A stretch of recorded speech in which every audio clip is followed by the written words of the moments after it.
Hello बच्चों, कैसे हैं आप लोग। बच्चों, आज हम इस वीडियो में पढ़ेंगे कि कक्षा 6 अध्याय 2 जो नई पुस्तक आई है, तो दूसरा पाठ पढ़ेंगे महासागर एवं महाद्वीपों के बारे में। हालांकि आप थोड़ा बहुत महासागर एवं महाद्वीपों के बारे में पहले कक्षा 5 में पढ़ चुके होंगे, आपके टीचर्स ने बताया होगा। तो यहाँ पर उसका हम थोड़ा सा विस्तृत अध्ययन करेंगे। तो महासागर या महाद्वीप के लिए बच्चों, जूल्स वर्न हैं, उनने 1870 में क्या कहा था। उन्होंने कहा था कि महासागर ही सब कुछ है, वह पृथ्वी के 7/10वें भाग पर व्याप्त है।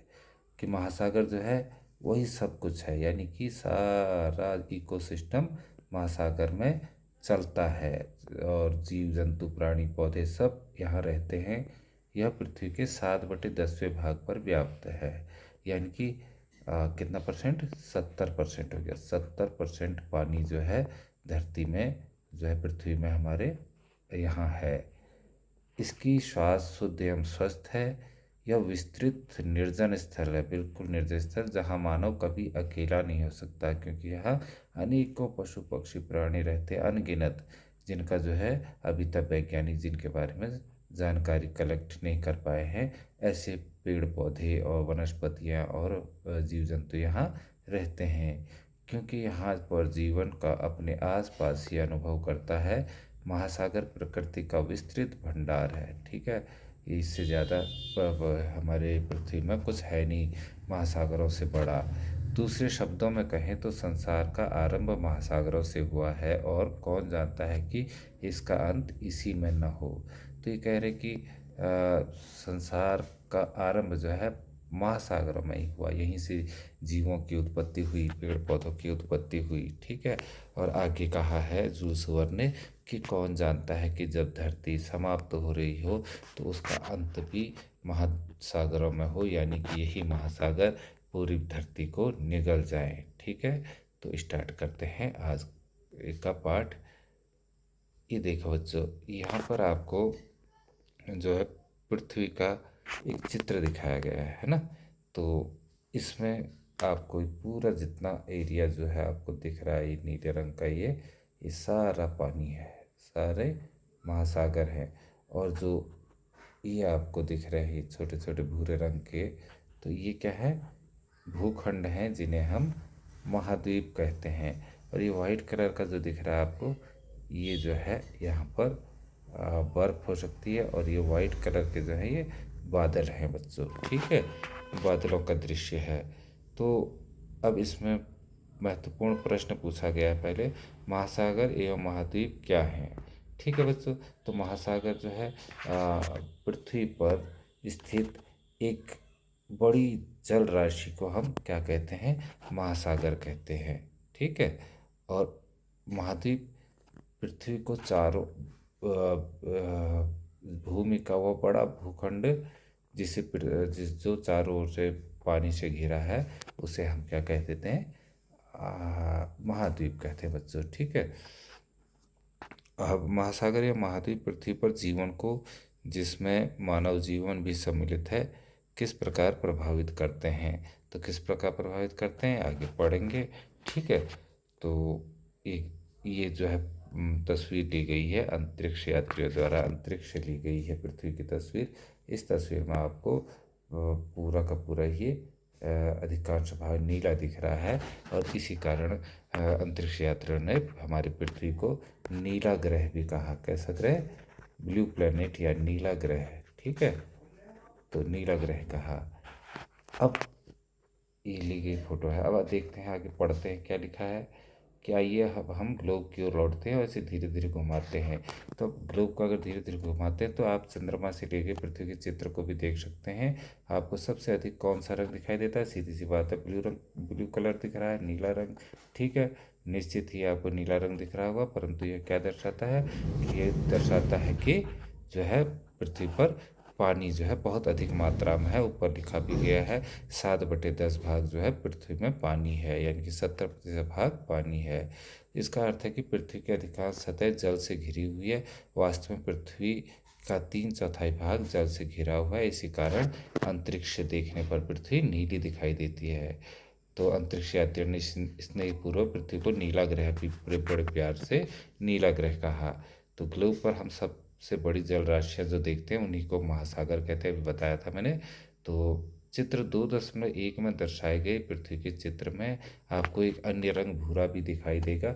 यह भूमि का रंग है जो मैंने आपको उसमें ग्लोब में पृथ्वी के उसमें दिखाया था, जो ग्लोब के लगभग 1/4 भाग पर फैला हुआ है। भूमि के बड़े भाग को भूखंड कहते हैं और भूमि के एक बड़े निरंतर विस्तार को महाद्वीप कहा जाता है। महाद्वीप की एक कंडीशन और होती है बच्चों, वो चारों ओर से पानी से घिरा होता है। ठीक है, अगर तीन ओर से घिरा होगा तो उसे प्रायद्वीप कहते हैं। क्या कहते हैं? प्रायद्वीप। ठीक है। जब जब कोई छोटा हिस्सा भूखंड का छोटा हिस्सा जो है चारों ओर से पृथ्वी से घिरा होता है उसे द्वीप कहते हैं हम। और अगर यही हिस्सा बड़ा होता है तो जो है इसे हम महाद्वीप कह देते हैं। ठीक है। और अगर छोटा हिस्सा तीन ओर से पानी से घिरा हो तो उसे हम क्या कह देते हैं? अंतरीप कह देते हैं, अंतरीप। और अगर वही हिस्सा बड़ा हो, जैसे भारत का ये बड़ा हिस्सा है तीन ओर से घिरा है, तो भारत को भी एक प्रायद्वीप कहते हैं। क्या कहते हैं? प्रायद्वीप। ठीक। अच्छा, चलते हैं आगे। पृथ्वी की जलवायु के निर्माण में महासागर एवं महाद्वीप दोनों महत्वपूर्ण भूमिका निभाते हैं। ठीक है। जो पृथ्वी की जलवायु वो किस पर निर्भर होती है? महाद्वीप और महासागर दोनों पर। ठीक। ये जीवन के सभी पहलुओं को प्रभावित करते हैं, जिसमें जीवन, जीव जंतु, पौधे, मानव जीवन सम्मिलित है। हम उनके प्रभाव को अपने इतिहास, संस्कृति एवं अपने दैनिक जीवन पर भी देखते हैं। ठीक है। तो जो क्या नाम कहते हैं, भूमि का बदलता स्वरूप है, उस संरचना है, उस हिसाब से हम विविधताएं भी देखते हैं। ये भारतीय नौसेना के प्रतीक चिन्ह के बारे में भी बताया गया है। आप इसे पढ़ लेना कि शम नु वरुण अंकित है, जिसका अर्थ है हे वरुण देव, हमारे लिए आप कल्याणकारी हों। ठीक है। तो आगे चलते हैं। पृथ्वी पर जल एवं भूमि का वितरण। अब किस प्रकार है पृथ्वी पर जल एवं भूमि का वितरण, इसके बारे में हम पढ़ते हैं। जैसा कि हम देखते हैं कि महासागर और महाद्वीप उत्तरी और दक्षिणी गोलार्ध में समान रूप से वितरित नहीं है। ठीक है बच्चों। ठीक है। ये उत्तरी गोलार्ध है हमारा, ये उत्तरी गोलार्ध का सीन दिखाया गया है और ये दक्षिणी गोलार्ध का पोर्शन है। ठीक है। तो हम क्या देख रहे हैं कि उत्तरी गोलार्ध में भूमि ज़्यादा है और जो है दक्षिणी गोलार्ध में भूमि का एरिया कम है और पानी का एरिया ज़्यादा है। ये पूरा नीला जो दिख रहा है आपको पानी है और उत्तरी गोलार्ध में पानी कम है। ठीक है। तो चलते हैं आगे।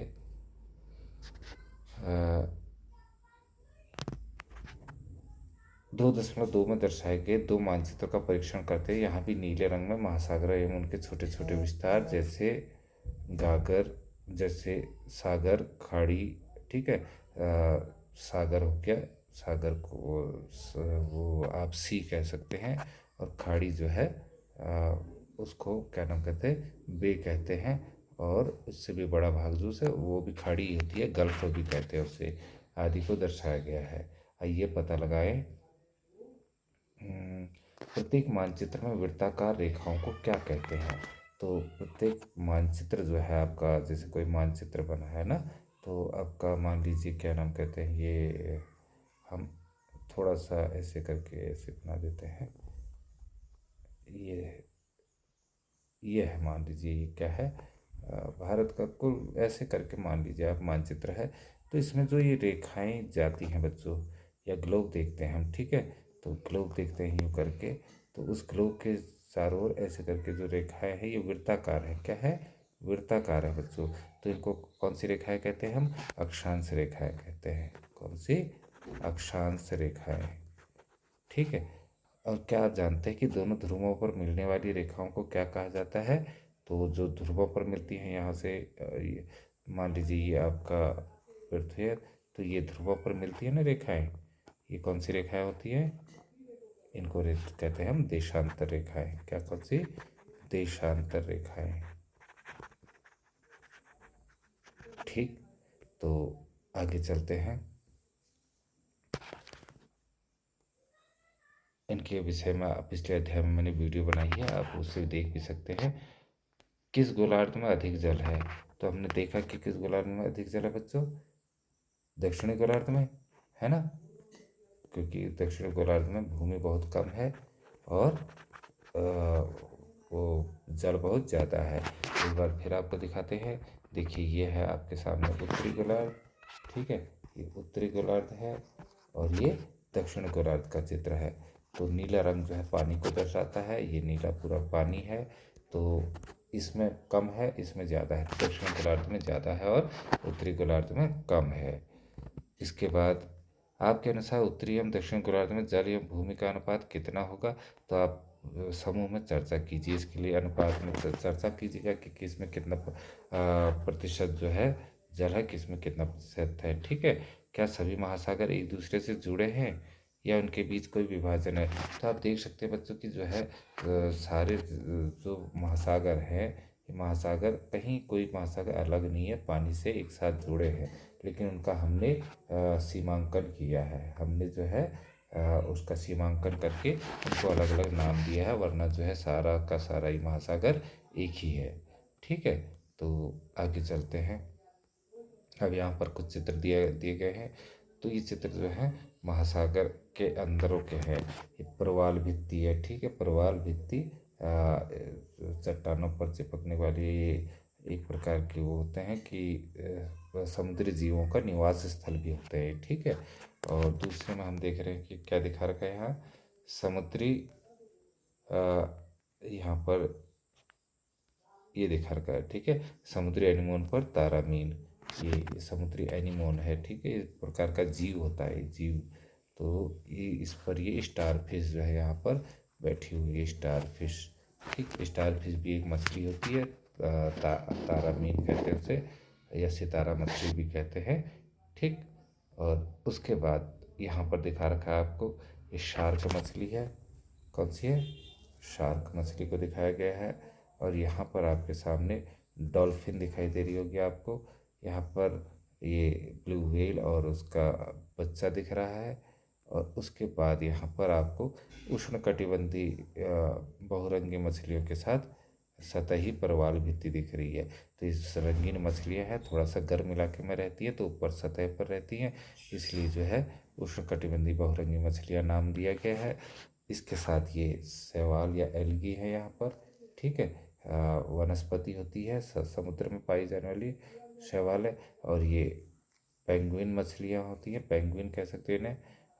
और ये है आपका कछुआ, जिसे बोनियर समुद्री टर्टल कहा जाता है, ठीक है बच्चों। तो आपने देखे चित्र में इस सब महासागरों की विभिन्न जो है यहाँ जीव जंतुओं की प्रजातियाँ दिखाई थी। अब पृथ्वी पर उपलब्ध जल का अधिकांश भाग महासागरों में है, परंतु यह जल क्या है? लवणीय है। लवणीय यानी कि इसमें नमक बहुत ज़्यादा है बच्चों, खारा कहते हैं उसे, तो खारा है। और मानव सहित बहुत से स्थलीय जीवों के उपभोग के लिए अनुपयोगी है, ठीक है। मानव हो गया या जो जानवर जो है स्थल में या भूमि में रहते हैं, उनके लिए, उनके उपभोग के लिए अनुपयोगी है, यानी कि यूजलेस है। वो इस पानी को पी नहीं सकते, इस पानी से नहा नहीं सकते, कुछ नहीं कर सकते इस पानी से। भाई ये जो है जल जो है केवल समुद्री जीवों के ही लिए लाभदायक होता है। दूसरी ओर अलवणीय जल यानी कि पेयजल जिसे हम पीते हैं का पृथ्वी के जल संसाधनों में अत्यल्प हिस्सा है। अत्यल्प मतलब अति अल्प, यानी कि बहुत ही कम हिस्सा है, ठीक है। अब कितना क्या है, ये कहाँ कहाँ मिल सकता है? हिमनद यानी कि ग्लेशियर, जो पहाड़ों पर जो है ग्लेशियर होते हैं ना, बड़ी बड़ी बर्फ की चादर टाइप की होती है, उनको हम ग्लेशियर कहते हैं। तो ग्लेशियर में मिलता है साफ पानी हमें जो पीने का, अलवणीय यानी कि विदाउट सॉल्ट, ठीक है। नदियों में मिलता है, हम नदियों के पानी के पी सकते हैं, झीलों के पानी को पी सकते हैं।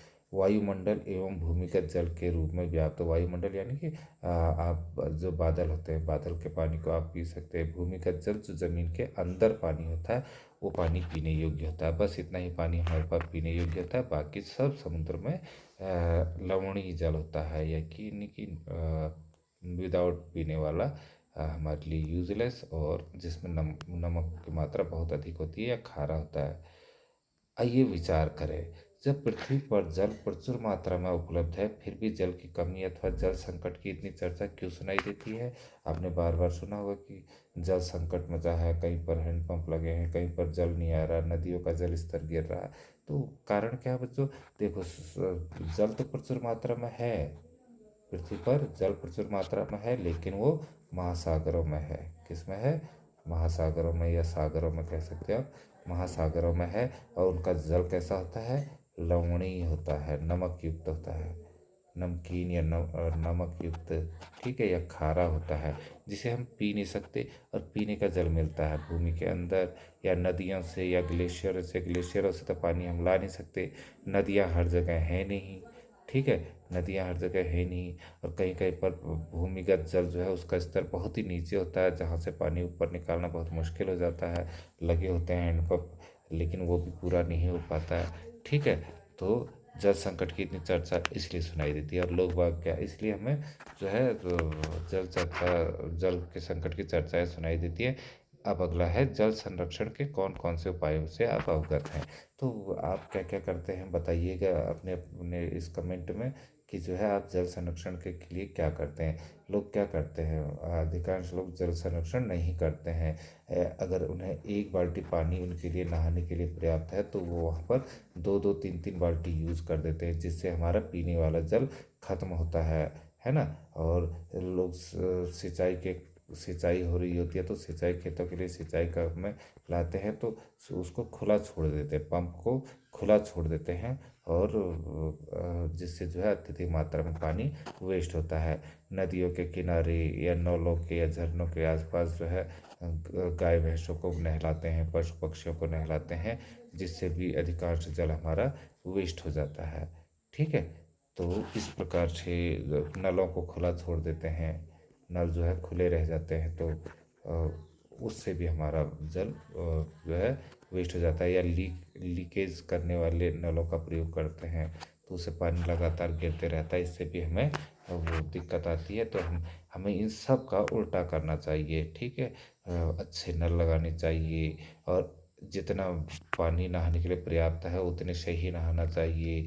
नदी के किनारों पर गाय मवेशियों को, गाय भैंसों को नहलाने के लिए अधिक जल का वो नहीं करना चाहिए, उपयोग नहीं करना चाहिए। जितना हो सके भूमिगत जल के स्रोत को गड्ढा खोद करके हमें जो है जल संरक्षण करना चाहिए। जो बादलों से पानी आता है उसके लिए स्टोरेज बनानी चाहिए, ठीक है।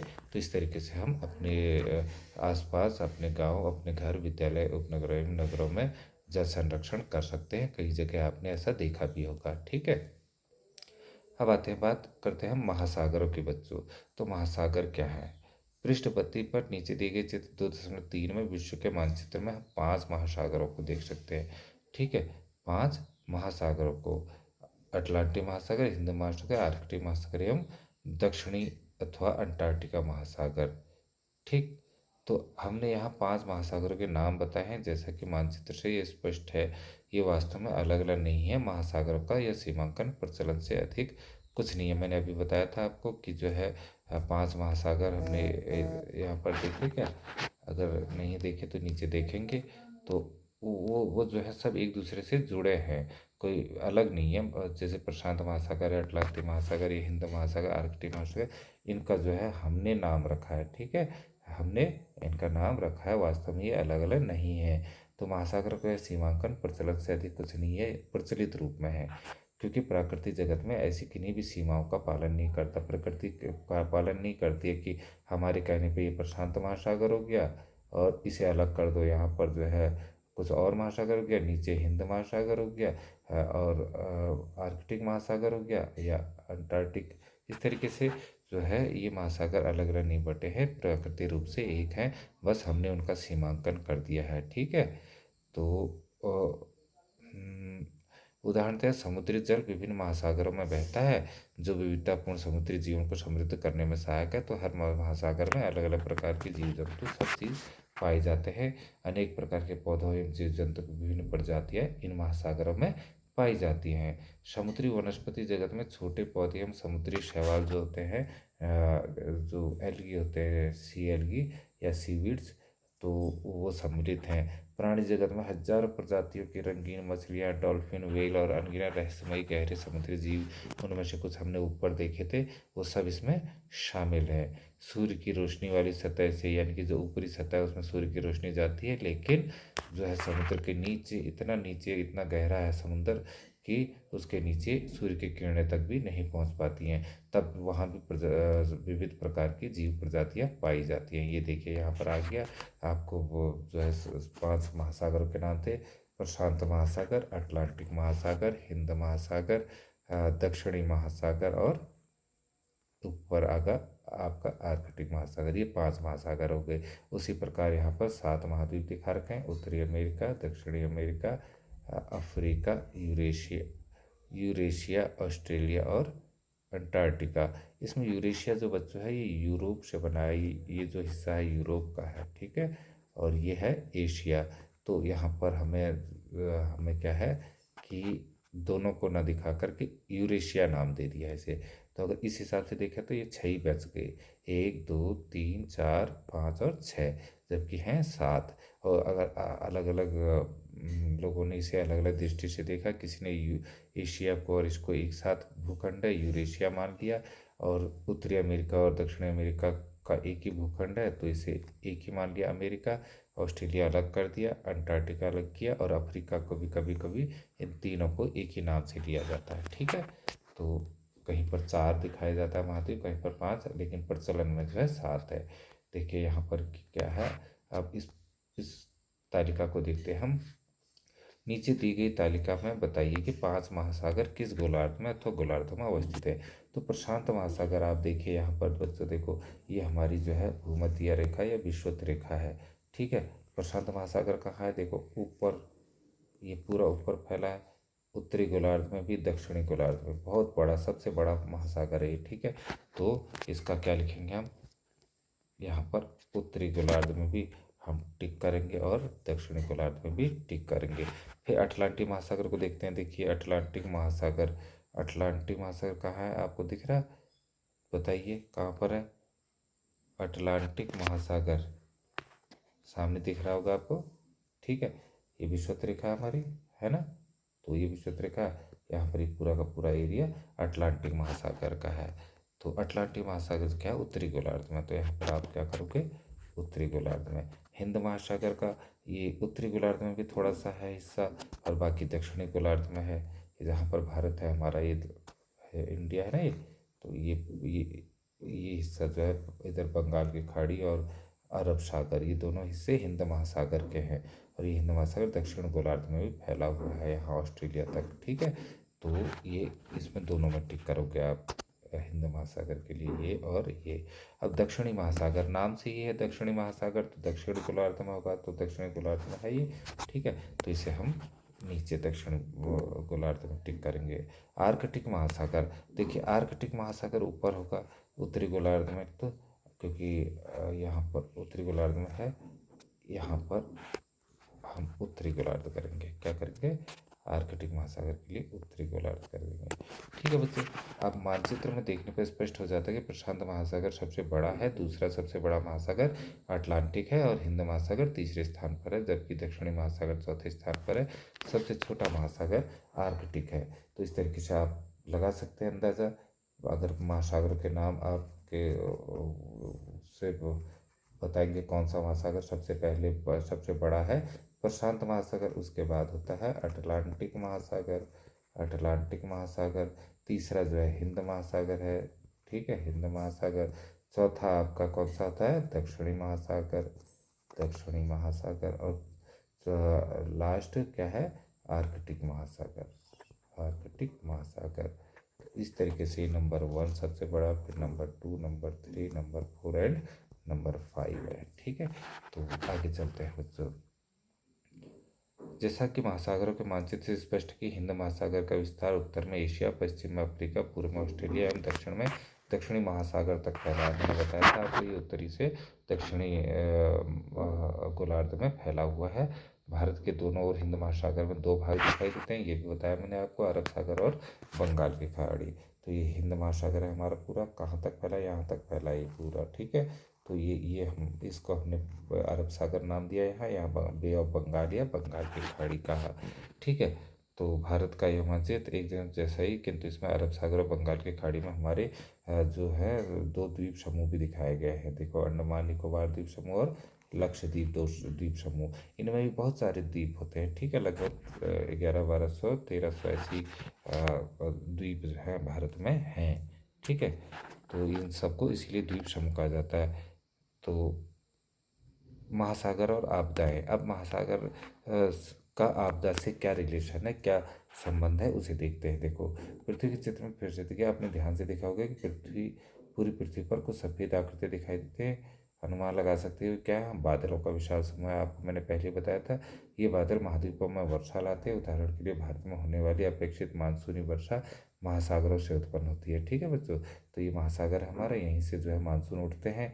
और यहाँ हमारा क्योंकि एक त्रिभुजाकार शेप है, तो यहाँ से वो मानसून उठ करके यहाँ बंगाल की खाड़ी से होते हुए यहाँ को जाते हैं, मासिन राम होते हुए यहाँ जो है बहुत सारी वर्षा करते हैं। और एक एरिया जो है यहाँ अरब सागर से होता हुआ यहाँ पर जाता है और अरावली पर्वत पर टकराता है। इस दौरान ये बहुत सारी बारिश यहाँ करते हैं और ये यहाँ से करते हैं।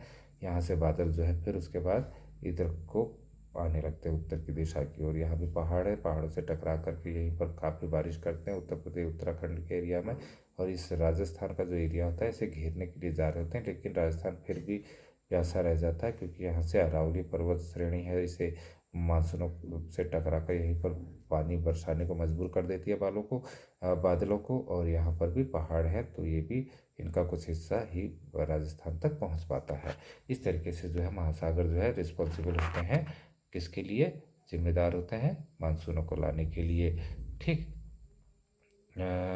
उसके बाद मानसूनी वर्षा, इस वर्षा के अभाव में हमारी कृषि और पूरा अगर ये मानसून ना हो तो हमारी कृषि जो है बहुत बुरी तरीके से अस्त व्यस्त हो जाएगी। ठीक है, महासागर तूफानों को भी जन्म देते हैं, तूफान भी आते हैं इसमें, अत्यधिक वर्षा वाली विध्वंसक घटनाएं होती हैं और प्रचंड हवाएं भी इससे चलती हैं, जैसे चक्रवात हो गया, विश्व के तटीय क्षेत्रों में दूर दूर तक क्षति पहुंचता है। इसके अलावा सुनामी भी आता है बच्चों इसमें। ठीक है, एक अन्य प्राकृतिक आपदा सुनामी भी आपने समुद्र में सुनी होगी, समुद्र में उत्पन्न होती है यह, और विशाल और शक्तिशाली तरंगें होती है जो महासागर के, ये आपका महासागर है, ये महासागर है, तो इसके तल में यहाँ पर से जो है कंपन होता है, भूकंप आता है, तो ये पूरी की पूरी लहरों को उठा करके साइडों में फेंकती है, जहाँ पर हमारे महाद्वीप या द्वीप है। हाँ बच्चों, ज़रा से कॉल आ गई थी, तो थोड़ा सा यहाँ पर रुकावट हो गई। तो हमने यहाँ बात कर रहे थे सुनामी की। ठीक है, तो सुनामी की बात करते, सुनामी जो है मैंने बताया कि महासागर के तल में तीव्र भूकंप जो आते हैं या ज्वालामुखी के फटने के कारण आते हैं और हजारों किलोमीटर तक इसका जो है प्रभावित कर देते हैं। यहाँ पर ये समुंदर है, ये समुद्र का एरिया, यहाँ पर मान लीजिए ऑस्ट्रेलिया है, और यहाँ पर सुनामी इसके तल पर आई तो इसकी पूरी लहरें जो है इसको डुबा भी सकती है अगर ज़्यादा तेज़ आई तो। ठीक है, तो पूरा का पूरा डुबा भी सकती है। इस तरीके से ये जो है भूखंडों को नुकसान पहुंचाती हैं। पिछली बार 26 दिसंबर 2004 के दिन हिंद महासागर में भी जो है सुनामी आई थी, जिससे 13 देश जो है प्रभावित हुए थे। और यह सुनामी इंडोनेशिया में आई, भूकंप कहाँ आई थी, इंडोनेशिया, जो इसकी राजधानी क्या है, जकार्ता है, इंडोनेशिया की राजधानी जकार्ता। तो यहाँ भूकंप के कारण आई थी, जिसमें 2 लाख से अधिक लोगों की जान चली गई थी। ठीक है, और हमारे जो है राज्य तमिलनाडु और केरल के तटीय क्षेत्र भी इससे प्रभावित हुए थे। ठीक, तो इस प्रकार की सुनामी कभी कभी आती है, किंतु यह अत्यंत विध्वंसकारी होती है, यानी कि विध्वंसकारी मतलब खतरनाक होती है, नुकसान पहुंचाने वाली होती है। ठीक, हालांकि तट से टकराने से पहले इसका अनुमान लगाया जा सकता है। बहुत से देश इस विषय में इस टेक्नोलॉजी पे काम कर रहे हैं कि जो है किस तरीके से जो है सुनामी का पता लगा लिया जाए। सुनामी आ भी गई, माना भूकंप है एक प्रकार का, भूकंप समुद्र तल पर जो है भूकंप आता है, तो भूकंप नाप लिया, तो उसके बाद लहरें आने में भी टाइम लगता है, सुनामी आने में टाइम लगता है ना, लाखों हजारों किलोमीटर तक वो असर करती है। तो तब तक जान माल की हानि को रोकने के लिए कुछ जो है आपदा प्रबंधन की ओर से काम किया जा सकता है। इसके लिए आपदा प्रबंधन बीच बीच में जो है हम लोगों को जो है बताते रहता है कि अपने साथ क्या क्या रखना है। जैसे आप रबर की ट्यूब रख सकते हैं, रबर ट्यूब जो होती है बाइक की या स्कूटर की, या उसकी जिनमें हवा भर करके आप तुरंत तैरने लग सकते हैं। लाइफ जैकेट रख सकते हैं, लाइफ जैकेट। ठीक है, या फिर जो है सूखे हुए लोहे की लकड़ी के लॉग से रख सकते हैं। कट लकड़ी के लॉग्स होते हैं ना, गिलठे जो उसे कहते हैं, लॉग्स, इस टाइप से अपने साथ दवाइयाँ रख सकते हैं, पीने का पानी रख सकते हैं। ये सब चीज़ें आपके पास, रस्सी हो सकती है, ये सब आपदा प्रबंधन में रखी जा सकती है, ताकि आपदा आए तो हम किसी अपने साथ साथ लोगों को बचा सकें। ठीक है, अब यहाँ पर बात करते हैं महाद्वीपों की। तो महाद्वीप, महासागरों के मानचित्र में आपने महाद्वीपों को भी दर्शाया, तो हम गिन सकते हैं कि कितने महाद्वीप है। हमने बताया था 7 महाद्वीप है ना। तो उनके रुचि पर हमने 4 से देखिए, उत्तरी अमेरिका और दक्षिण अमेरिका को सामान्यतः 2 महाद्वीपों में गिना जाता है, लेकिन भूखंड एक ही है, तो कुछ लोग इसे एक ही महाद्वीप मानते हैं। यूरोप और एशिया को, ये यहाँ पर मैंने आपसे बात की थी यहाँ पर। ठीक है, ये देखो, ये उत्तरी अमेरिका, कुछ लोग जो उत्तरी अमेरिका और दक्षिण अमेरिका दोनों को एक मान लेते हैं, क्योंकि एक भूखंड से मिले हुए हैं। और ये जो है, पहले यूरेशिया नाम दे दिया गया है, तो ये यूरोप का एरिया है और ये एशिया का एरिया है, एशिया। जबकि अगर रसिया की बात करें हम, तो रूस भी क्या है, रूस जो है इधर भी है और यूरोप में भी है। ठीक है, तो एशिया में भी है इसका फैलाव और यूरोप में भी है। तो इसलिए जो है, और ये भूखंड जो अफ्रीका का है, ये भी इसी के साथ है। तो इन तीनों को मिलाते तो हम एक ही महाद्वीप बन जाता है। तो हमारे पास महाद्वीप कितने जाते हैं, 1 2 3, ठीक है, और एक अंटार्कटिका, 4। तो इस तरीके से 4 महाद्वीप। कुछ लोगों ने इसको बोला 1 2 3 4 5 6, ठीक है। कुछ लोगों ने कहा 1 2 3 और ये 4, ये 5, ये 6 और ये 7। तो प्रचलन में जो है 7 महाद्वीप है। तो इस प्रकार की यहाँ पर बात बताई गई है। आगे हम पढ़ते हैं महाद्वीपों के बारे में। ठीक है, ये पढ़ रहे थे हम महाद्वीपों की गिनती। ये 4 महाद्वीप आपको बता दिया मैंने। 5 महाद्वीप कौन से हैं, 4 महाद्वीप है, Africa, Eurasia, America, Antarctica, Australia. 5 महाद्वीप अगर बात करें तो यहाँ पर जो है ये अफ्रीका को जो है, अफ्रीका को इससे अलग कर दिया है यूरेशिया से यहाँ पर, तो एक बढ़ गया। 6 महाद्वीपों की बात करें तो अफ्रीका, अंटार्कटिका, ऑस्ट्रेलिया, यूरेशिया, उत्तरी अमेरिका, दक्षिण अमेरिका। ठीक है, यहाँ पर किसको अब मिला रखा है, यहाँ पर एशिया और यूरोप को मिला रखा है। इसको भी हटा देंगे तो अब यहाँ पर 7 महाद्वीप हो जाते हैं, अफ्रीका, अंटार्कटिका, ऑस्ट्रेलिया, एशिया, उत्तरी अमेरिका, दक्षिण अमेरिका और यूरोप। या आ गया ना यूरोप। तो अभी तो यूरोप आप कहीं नहीं देख रहे होंगे, यहाँ पर यूरोप देख लिया आपने, तो 7 महाद्वीप हो गए बच्चे। ठीक है, तो व्यावहारिक रूप से 7 महाद्वीप की अंतिम सूची को ही व्यापक रूप से माना जाता है। ये ओलंपिक खेल हैं, तो ये ओलंपिक खेलों में आपने देखे होंगे 5 छल्ले, 1 2 3 4 5, ये 5 महाद्वीपों का प्रतीक होते थे। कौन से 5 महाद्वीप, ये अफ्रीका, अमेरिका, अंटार्कटिका, ऑस्ट्रेलिया और यूरेशिया। ठीक है, उसके बाद यहाँ पर आपको ये इस तरीके से बॉक्सेज में दिखा रखा है। देखिए कि किसका एरिया कितना है। उत्तरी अमेरिका ये है, दक्षिण America, Europe, Asia, Africa, Australia. एक तरीके से ये 7 महाद्वीप हैं हमारे। ठीक है, इसमें पूछा गया वर्गों की संख्या को गिनिए और सबसे बड़े एवं सबसे छोटे महाद्वीप का नाम बताइए। तो सबसे बड़ा दिख रहा हमको, जो इसमें सबसे ज़्यादा स्क्वायर है, सबसे ज़्यादा इसमें वर्ग बने हैं, तो एशिया महाद्वीप सबसे बड़ा है। और सबसे कम किसमें है, ऑस्ट्रेलिया में है, तो ऑस्ट्रेलिया हमारा सबसे छोटा हो गया। दूसरा कहा कौन सा महाद्वीप बड़ा है, उत्तरी अमेरिका अथवा दक्षिणी अमेरिका। तो उत्तरी अमेरिका और दक्षिण अमेरिका की बात करें तो उत्तरी अमेरिका हमारा छोटा है, दक्षिण अमेरिका क्या है, बड़ा है। अगर गिने तो जो है 1 2 3 4, 4 दूनी 8, 4 तीन 12, 4 चौके 16 और 1 17। यहाँ 17 खाने हैं।